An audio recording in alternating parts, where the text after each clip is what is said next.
Sejarah Filsafat Barat, buku karya Bertrand Russell, bab ke-12, Pengaruh Sparta. Untuk memahami Plato, bahkan para filsuf selanjutnya, sedikit banyak kita perlu tahu tentang Sparta. Sparta memiliki pengaruh ganda terhadap pemikiran Yunani, lewat realitasnya dan lewat mitosnya. Keduanya penting. Aspek realitas telah memungkinkan orang-orang Sparta menaklukkan Athena lewat perang. Mitosnya mempengaruhi teori politik Plato serta pandangan banyak sekali penulis berikutnya. Pengembangan sepenuhnya atas mitos itu dapat disimak dalam karya Plutarchus, Life of Lycurgus. Gagasan-gagasan ideal yang didukungnya berperan besar dalam membentuk ajaran Rousseau, Nietzsche, dan sosialisme nasional. Secara historis, aspek mitos lebih penting daripada aspek realitas. Namun demikian, kita akan mengawali pembicaraan dari sisi realitasnya, sebab mitos bersumber dari realitas. Daerah Lakonia atau Lakedaimon, di mana Sparta adalah ibu kotanya, berlokasi di kawasan Peloponnesus bagian tenggara. Orang Sparta yang merupakan ras penguasa menaklukkan daerah itu pada masa penyerbuan bangsa Doria dari utara dan menjadikan para penduduk yang mereka jumpai di sana sebagai budak. Budak-budak itu disebut helot. Menurut sejarah, seluruh tanah menjadi milik orang Sparta. Namun, berdasarkan hukum dan adat istiadat, mereka dilarang mengolah tanah sendiri, baik karena pekerjaan demikian dianggap nista, maupun agar mereka leluasa untuk melakukan tugas militer. Para budak tadi tak diperjualbelikan, tetapi senantiasa terikat dengan tanah garapannya yang terbagi-bagi menjadi tanah-tanah persil, yang setiap persil atau lebih dimiliki oleh seorang laki-laki Sparta yang telah dewasa. Tanah persil itu seperti halnya para helot, tidak boleh diperjualbelikan dan berdasarkan hukum dipindah tangankan dari ayah kepada anak lelakinya. Tanah itu bisa diwariskan. Dari helot yang menggarap tanahnya, pemilik tanah menerima gandum sebanyak 70 medimni atau sekitar 105 gantang untuk dia sendiri, 12 medimni untuk istrinya, serta anggur dan buah-buahan dalam jumlah tertentu setiap tahunnya. Jumlah hasil bumi selebihnya menjadi milik helot. Para helot adalah bangsa Yunani juga, seperti orang Sparta, dan mereka menyimpan dendam ke Sumat karena keadaannya yang dinistakan. Bila mana mereka mampu, mereka memberontak. Orang Sparta memiliki dinas polisi rahasia untuk menanggulangi bahaya ini. Namun guna mendukung upaya pencegahannya, mereka punya cara lain. Sekali setiap tahun mereka memaklumatkan perang melawan para helot, sehingga pemuda-pemuda Sparta dapat menumpas para helot yang suka membangkang, tanpa harus bersalah secara hukum karena melakukan pembunuhan. Helot bisa dimerdekakan oleh negara, namun tidak oleh tuannya. Meski jarang terjadi, mereka dimerdekakan karena keberaniannya yang luar biasa dalam peperangan. Pada suatu saat di abad ke-8 sebelum Masehi, orang Sparta menaklukkan negeri tetangganya, Messenia, dan menjadikan sebagian besar penduduknya sebagai helot. Memang terjadi kekurangan Lebensraum, ruang hidup, di Sparta, tetapi ditaklukannya daerah baru itu untuk sementara bisa mengatasi ketidakpuasan mereka. Tanah persil dikelola oleh orang-orang Sparta kebanyakan. Kelas bangsawan memiliki tanah sendiri, sedangkan tanah persil adalah bagian dari tanah umum yang ditetapkan oleh negara. Para pemukim bebas di berbagai kawasan Lakonia lainnya yang disebut Perioeci tak memiliki andil dalam kekuasaan politik. Satu-satunya urusan warga Sparta adalah perang, yang untuk itu mereka telah dipersiapkan sejak lahir. Anak-anak yang kurang sehat diumumkan setelah diperiksa oleh para kepala suku. Hanya mereka yang ditetapkan sehat yang boleh diasuh. Sampai usia 20 tahun, semua anak laki-laki dilatih dalam satu sekolahan besar. Tujuan latihan itu adalah membuat mereka berwatak keras, tahan derita, dan taat pada disiplin. Tak ada gagasan muluk-muluk yang menyangkut budaya atau ilmu pengetahuan dalam pendidikannya. Tujuan satu-satunya adalah menghasilkan serdadu yang baik, yang mengabdi sepenuhnya pada negara. Menginjak usia 20 tahun, dimulailah tugas militer yang sesungguhnya. Perkawinan diizinkan bagi siapapun yang usianya sudah melewati 20 tahun. Namun hingga umur 30 tahun, setiap lelaki harus tinggal di wisma laki-laki dan harus memperlakukan perkawinannya seolah-olah adalah hubungan perselingkuhan yang tidak sah. Sesudah usia 30, baru ia menjadi warga negara penuh. Setiap warga negara adalah anggota regu pasukannya dan makan bersama anggota lainnya. Ia harus menyumbang bahan makanan dari hasil tanah persilnya.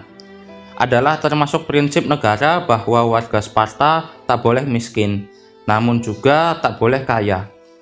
Setiap warga diharapkan hidup dari hasil tanah persilnya yang tak boleh ia lepaskan kecuali jika dihibahkan secara sukarela. Tak seorang pun yang diizinkan memiliki emas atau perak, dan mata uang dibikin dari besi. Kesederhanaan orang Sparta ini kemudian menjadi terkenal. Kedudukan kaum perempuan di Sparta termasuk istimewa. Mereka tidak dipingit seperti yang dialami kaum perempuan terhormat di wilayah-wilayah Yunani lainnya. Anak-anak perempuan harus menjalani latihan jasmani yang serupa dengan yang diberikan bagi anak laki-laki. Yang lebih menarik, anak laki-laki dan perempuan melakukan senam bersama-sama dan semuanya bertelanjang. Hal ini dimaksudkan, saya mengutip terjemahan North atas Lycurgus karya Plutarchus, agar gadis-gadis memperkuat tubuh mereka dengan olahraga lari, gulat, lempar lembing, memanah, sehingga benih-benih yang nantinya mereka kandung karena berasal dari tubuh yang kuat dan bersemangat akan tumbuh dan berkembang lebih baik, dan bahwa dengan meningkatkan kekuatan lewat olahraga mereka akan terhindar dari rasa sakit saat melahirkan. Dan walaupun gadis-gadis itu tampil bertelanjang, tak tampak adanya perilaku atau niat yang tak pantas, kecuali bahwa olahraga ini penuh dengan permainan dan kegembiraan tanpa kekurang ajaran anak-anak muda. Laki-laki yang tak mau menikah akan dicemarkan namanya berdasarkan hukum, dan meski di tengah cuaca yang amat dingin, dipaksa berjalan telanjang kian kemari di luar tempat di mana pemuda dan pemudi berolahraga dan menari. Kaum perempuan dilarang menampakkan emosi yang tak berguna bagi negara. Mereka boleh menunjukkan kebencian pada seorang pengecut dan akan dipuji bila si pengecut itu adalah anaknya sendiri. Tetapi mereka tak boleh memperlihatkan rasa sedih jika anaknya yang baru lahir dihukum mati karena dinilai tak sehat, atau jika anak laki-lakinya gugur dalam peperangan. Oleh orang-orang Yunani lainnya, kaum perempuan Sparta dinilai luar biasa setia. Selain itu, seorang istri yang tak punya anak tak boleh berkeberatan jika negara memerintahkannya mencari laki-laki lain yang barangkali lebih mampu memberikan keturunan daripada suaminya. Memiliki anak didukung undang-undang. Menurut Aristoteles, seorang ayah yang memiliki 3 anak laki-laki dibebaskan dari wajib militer, dan ayah dari 4 anak laki-laki dibebaskan dari semua kewajiban yang dibebankan negara. Undang-undang Sparta termasuk rumit. Ada 2 raja yang berasal dari 2 keluarga berbeda dan digantikan secara turun-temurun. Salah satu raja memimpin pasukan di masa perang, namun di masa damai kekuasaannya dibatasi. Pada acara-acara jamuan makan, mereka mendapat hidangan 2 kali lipat dibandingkan hadirin lainnya, dan diadakan upacara perkabungan umum jika salah satu dari kedua raja meninggal. Mereka menjadi anggota Dewan Sesepuh, suatu lembaga yang terdiri dari 30 orang termasuk raja. 28 anggota lainnya harus berusia lebih dari 60 tahun dan diangkat seumur hidup oleh seluruh warga negara, namun hanya yang termasuk keluarga bangsawan. Dewan tersebut bertugas mengadili perkara-perkara kriminal dan menyiapkan bahan-bahan yang akan diajukan kepada majelis. Lembaga ini, majelis, terdiri dari semua warga negara. Majelis tak dapat mengusulkan apapun tetapi boleh memilih ya atau tidak terhadap usulan yang diajukan kepadanya. Undang-undang tak dapat diberlakukan tanpa persetujuannya, tetapi meskipun perlu, persetujuan itu saja belum cukup. Para sesepuh dan para magistrate harus memberi keputusan sebelum undang-undang dianggap sah. Selain raja, dewan sesepuh, dan majelis, terdapat pula lembaga pemerintahan keempat yang khas Sparta, yakni 5 epor. Lembaga ini dipilih dari antara semua warga negara lewat metode yang oleh Aristoteles dinilai terlalu kekanak-kanakan, dan yang oleh Bury dikatakan bahwa sebenarnya mereka dipilih lewat undian. Para epor inilah yang merupakan unsur demokratis dalam Undang-Undang Sparta, yang agaknya dimaksudkan untuk mengimbangi kekuasaan raja. Setiap bulan, raja menyatakan ikrar untuk menegakkan undang-undang, dan kemudian para epor berikrar untuk mendukung raja selama para raja setia pada ikrarnya. Jika salah satu raja pergi dalam rangka suatu ekspedisi peperangan, 2 epor menampinginya untuk mengawasi perilakunya. Para epor itu merupakan mahkamah sipil tertinggi, dan terhadap raja mereka memiliki kekuasaan peradilan kriminal. Pada zaman antik yang lebih belakangan, Undang-Undang Sparta dianggap punya kaitan dengan seorang legislator bernama Lycurgus, yang konon telah memaklumatkan undang-undangnya pada tahun 885 sebelum Masehi.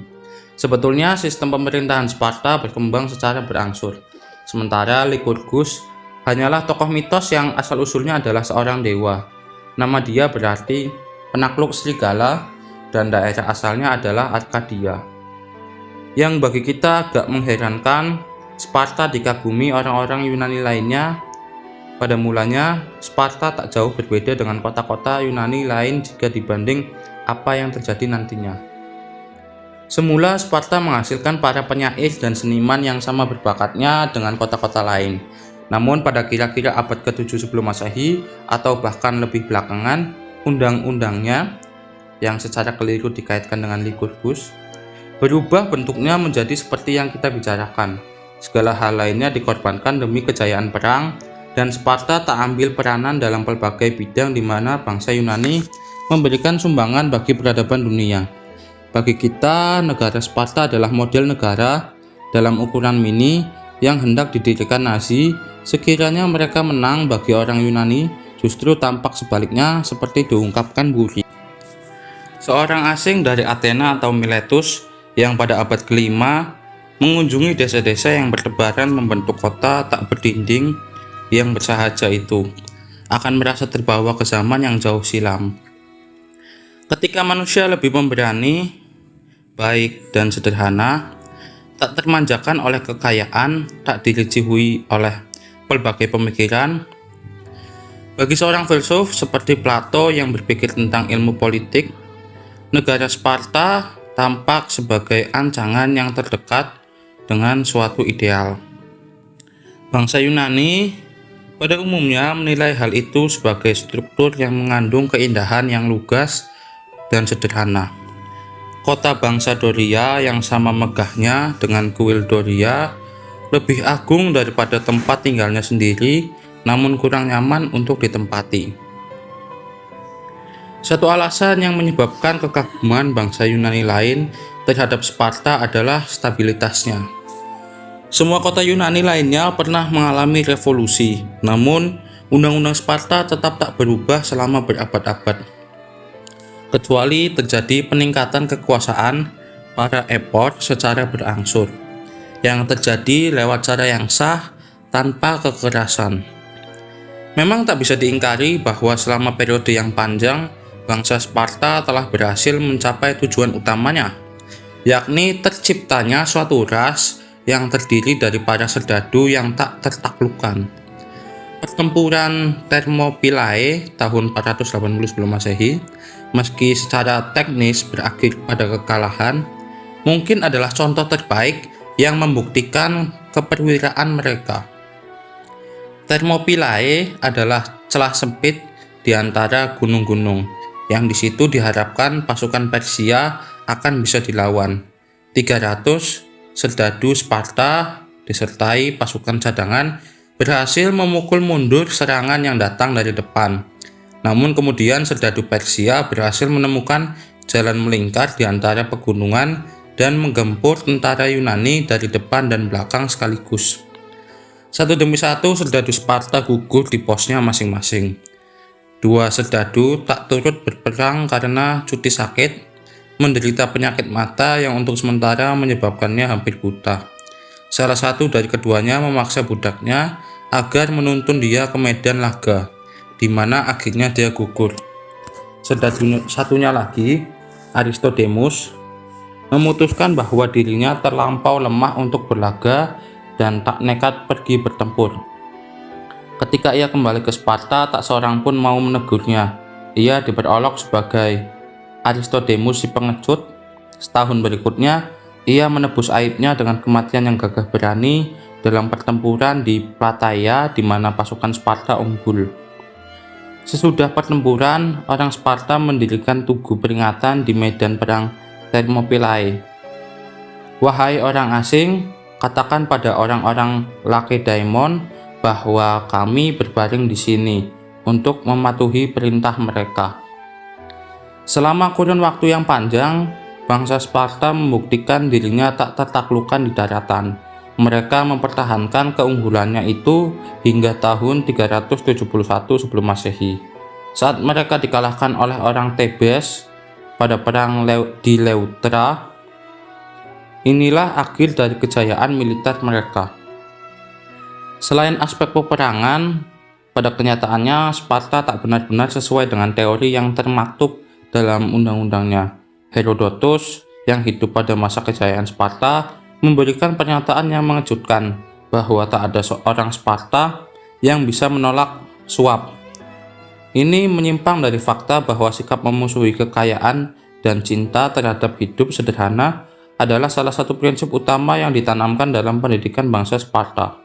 Kita mendengar cerita bahwa kaum perempuan Sparta bersifat setia, namun beberapa kali terjadi seorang calon pewaris tahta yang dihormati akhirnya batal dicalonkan karena ternyata ia bukan putra dari suami ibunya. Kita mendengar cerita bahwa orang-orang Sparta adalah patriot yang gigih. Namun, Raja Pausanias yang memenangkan perang di Plataea akhirnya terbukti sebagai pengkhianat yang makan uang suap dari Xerxes. Di samping sejumlah segi yang menonjol itu, kebijakan orang Sparta senantiasa picik dan bersifat kedaerahan. Ketika warga Athena membebaskan orang-orang Yunani di Asia Kecil dan kepulauan sekitarnya dari cengkraman bangsa Persia, orang Sparta tak mau terlibat. Selama kawasan Peloponnesus bisa dianggap aman, nasib bangsa Yunani lainnya tak dipedulikan. Setiap upaya untuk membangun perserikatan bangsa Yunani selalu gagal karena sikap Sparta yang picik. Aristoteles yang hidup sesudah keruntuhan Sparta mengemukakan penilaian yang amat buruk terhadap undang-undangnya. Apa yang ia utarakan sangatlah berbeda dengan apa yang diungkapkan orang lain, sehingga sulit dipercaya bahwa ia berbicara tentang wilayah yang sama. Misalnya, sang legislator ingin menjadikan seluruh negara tahan derita dan hidup sederhana. Namun ia memberlakukan maksudnya itu pada kaum laki-laki dan melupakan kaum perempuan yang hidup dalam segala keberlimpahan dan kemewahan. Akibatnya dalam negara seperti itu kekayaan dijunjung terlampau tinggi, terutama jika warga negaranya takluk pada kekuasaan istri-istri mereka yang lazim terjadi pada kebanyakan bangsa yang suka berperang. Bahkan dalam hal keberanian yang tak bermanfaat dalam kehidupan sehari-hari dan hanya diperlukan dalam peperangan, pengaruh kaum perempuan Lakedaimon begitu memperdayakan. Kebebasan kaum perempuan Lakedaimon sudah terjadi sejak dahulu kala dan adalah salah satu-satunya ciri yang sudah bisa diduga sebelumnya. Sebab seperti terungkap dalam kisah tradisi, ketika Lycurgus ingin memasukkan kaum perempuan dalam undang-undangnya, mereka menentang dan Lycurgus tak melanjutkan niatnya itu. Selanjutnya ia mengecam Sparta sebagai bangsa yang serakah yang menurutnya bersumber dari pembagian hak milik yang tak adil. Meskipun tanah Persil tak boleh dijual, ujarnya, tanah itu bisa dihibahkan atau diwariskan. 2/5 dari seluruh tanah dia katakan dimiliki kaum perempuan. Akibatnya terjadilah pengurangan jumlah warga negara secara besar-besaran. Dikatakan bahwa penduduknya suatu ketika pernah mencapai 10.000 jiwa, namun setelah kalah perang dengan Thebes, penduduknya tinggal kurang dari 1.000. Aristoteles mengkritik setiap segi dalam konstitusi Sparta. Ia sebutkan bahwa para epor seringkali amat miskin sehingga gampang disuap, dan kekuasaan mereka terlalu besar sehingga bahkan raja pun terpaksa membujuk rayu mereka, dan karenanya konstitusi itu sebetulnya telah berubah menjadi demokrasi. Dikatakan bahwa para epor terlampau besar kebebasannya dan cara hidupnya bertentangan dengan semangat konstitusi. Sementara kerasnya peraturan diberlakukan bagi warga negara bisa terlampau berlebihan yang mendorong mereka mencari kebebasan lewat kenikmatan-kenikmatan syahwat secara ilegal. Aristoteles menulis kritiknya ketika Sparta telah ambruk, namun beberapa kali ia menyebutkan dengan tegas bahwa kebobrokan yang ia katakan itu telah berlangsung sejak dahulu kala. Nada bicaranya begitu kering dan apa adanya sehingga sukar untuk tak mempercayai dia, dan hal ini memang sesuai dengan semua pengalaman orang modern mengenai dampak dari kerasnya hukum yang terlampau berlebihan. Namun bukan Sparta di mata Aristoteles yang melekat dalam imajinasi banyak orang, melainkan Sparta yang mistis seperti dilukiskan Plutarchus serta idealisasi filosofis atas negeri Sparta dalam Republik karya Plato. Abad demi abad kaum muda menyimak karya tersebut dan terpaculah ambisi mereka untuk menjadi seperti Lycurgus atau paduan raja filosof. Hasil perpaduan antara idealisme dan rasa cinta terhadap kekuasaan telah berdampak menyesatkan manusia berulang kali, dan itu pun masih terjadi hingga hari ini. Mitos tentang Sparta yang dianut manusia abad pertengahan dan modern terutama diciptakan oleh Plutarchus. Ketika ia menulis, Sparta telah menjadi bagian dari romantika masa silam. Periode kejayaannya telah tenggelam jauh di masa lampau, seperti halnya kejayaan Columbus pun telah lampau bagi kita. Apa yang ia katakan harus dicermati dengan hati-hati oleh mereka yang mempelajari sejarah lembaga-lembaga. Namun bagi mereka yang melacak sejarah mitos, apa yang diutarakan Plutarchus amat penting. Yunani telah dan senantiasa mempengaruhi dunia lewat dampaknya terhadap imajinasi, ideal-ideal dan harapan-harapan manusia yang bukan langsung melalui kekuasaan politik. Bangsa Romawi membangun jalan-jalan yang sebagian besar masih bertahan hingga kini, serta undang-undang yang menjadi sumber berbagai kode hukum modern. Namun adalah tentara Romawi yang menyebabkan semua itu jadi penting. Sedangkan bangsa Yunani, kendati pun mereka adalah para pejuang yang gigih, tak pernah melakukan penaklukan, sebab mereka mengarahkan semangat juang militernya hanya untuk saling menyeberang di antara bangsanya sendiri, saling menyerang di antara bangsanya sendiri.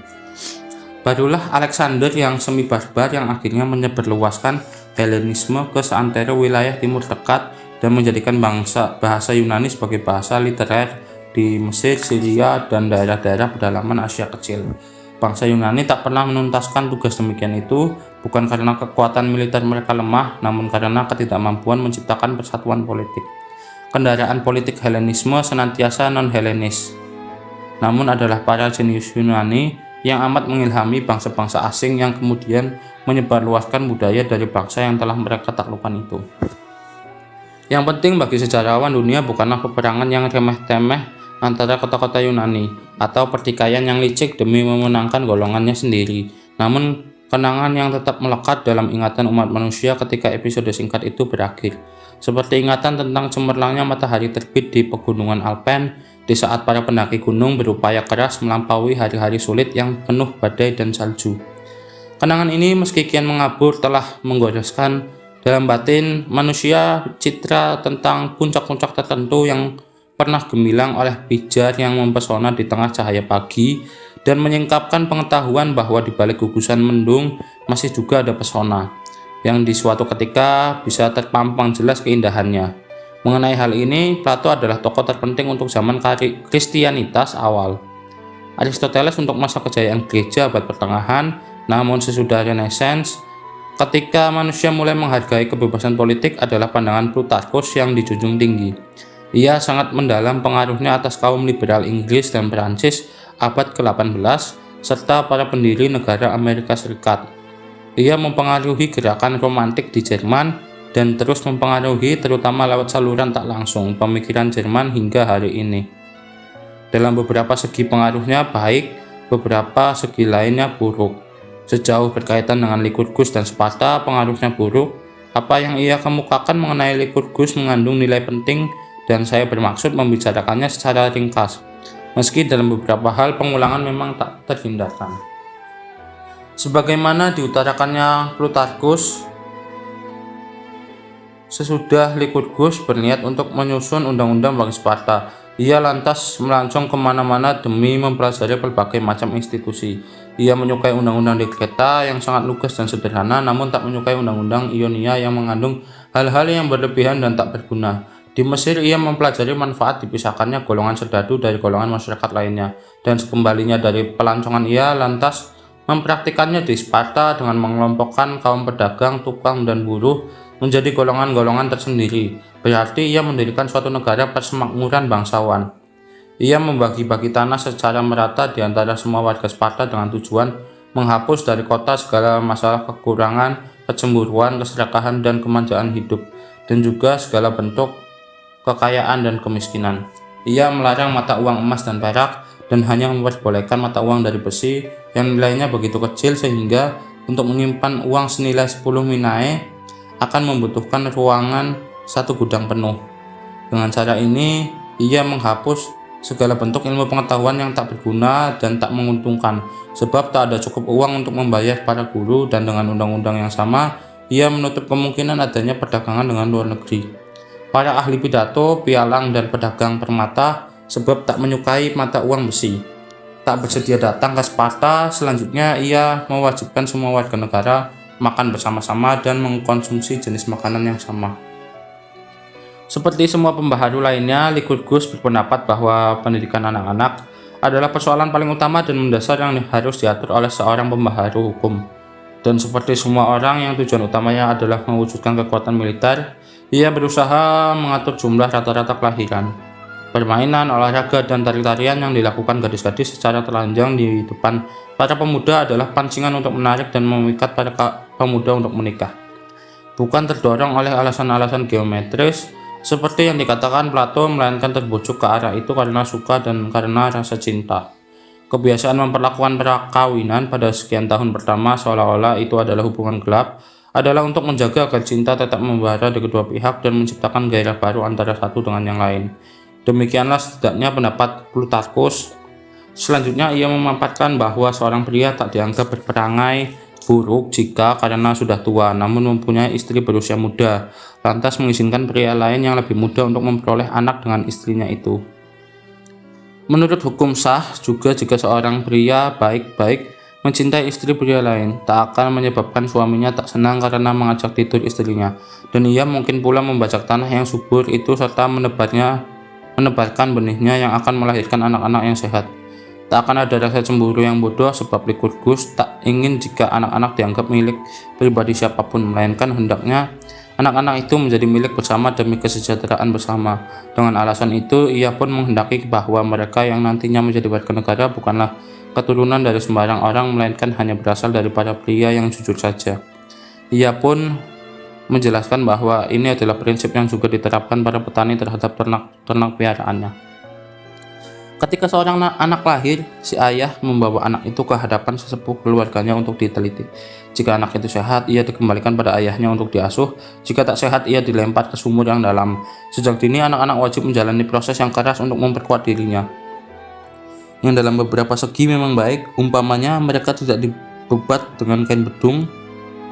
Pada usia 7 tahun, anak-anak laki-laki harus meninggalkan rumahnya dan tinggal di asrama sekolah, di mana mereka dibagi dalam kelompok-kelompok yang dipimpin salah satu di antara mereka, yang dipilih berdasarkan kecerdasan dan keberaniannya.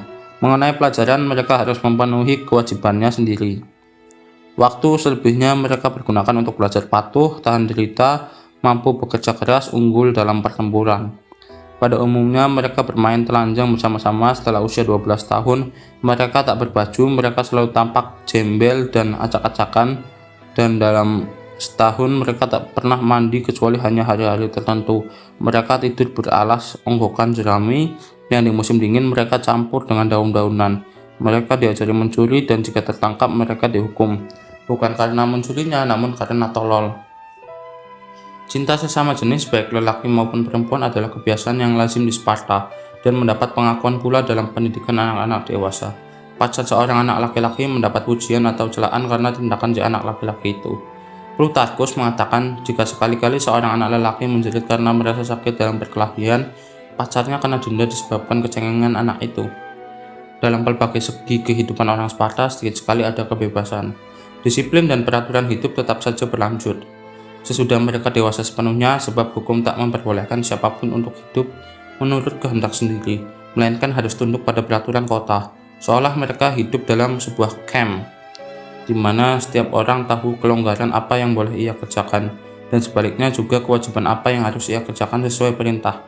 Singkatnya, mereka semua telah mencamkan bahwa mereka tak dilahirkan untuk mengabdi dirinya sendiri, namun mengabdi negerinya. Satu hal terbaik dan paling menggembirakan yang dibawa Lycurgus ke kotanya, yakni kenyamanan dan kesenggangan yang dinikmati warga negaranya, hanyalah melarang mereka untuk menangani segala bentuk pekerjaan yang kotor dan nista, dan mereka tak perlu berpikir untuk menjadi terlalu kaya di negeri di mana barang-barang dianggap tak ada untungnya atau tak berharga. Sebab para Helot yang merupakan orang-orang taklukan karena kalah perang masih mengolah tanah mereka dan menyerahkan penghasilan kepada mereka setiap tahunnya. Plutarchus selanjutnya menceritakan kisah tentang seorang Athena yang dihukum karena bermalas-malasan, yang ketika mendengar hal itu seorang Sparta berujar, "Perlihatkan padaku orang yang dihukum karena hidup terhormat dan sebagai orang jantan itu." Lycurgus, Plutarchus melanjutkan, benar-benar mengatur warga negaranya sedemikian rupa sehingga mereka tak menghendaki dan tak bisa hidup sendirian, kecuali hidup dalam keadaan di mana manusia saling terikat satu sama lain dan senantiasa berkelompok bersama-sama, seperti lebah-lebah yang senantiasa terikat dengan ratunya. Orang Sparta dilarang melancong dan orang Asia pun dilarang berkunjung ke Sparta, kecuali memang karena suatu urusan, sebab dikhawatirkan jika adat kebiasaan orang-orang asing akan merusak kemuliaan hidup masyarakat Lakedaimon. Plutarchus membicarakan pula undang-undang yang memperbolehkan orang-orang Sparta membantai para Helot yang jika dirasa mereka perlu dilenyapkan. Namun Plutarchus tak percaya bahwa peraturan yang begitu bengis itu berasal dari Lycurgus, sebab saya tak yakin bahwa Lycurgus pernah mendorong atau mensahkan tindakan yang begitu keji dan jahat seperti yang termaktub dalam peraturan itu, karena saya bayangkan ia berwatak lembut dan pemurah. Dan kita lihat dalam semua perbuatan lain ia bersikap jujur dan adil. Selain mengenai persoalan ini, Plutarchus tak berbicara lain kecuali memuji-muji undang-undang Sparta. Pengaruh Sparta terhadap Plato yang untuk sementara akan kita beri perhatian khusus akan menjadi jelas dengan membahas gagasannya tentang utopia pada bab berikutnya.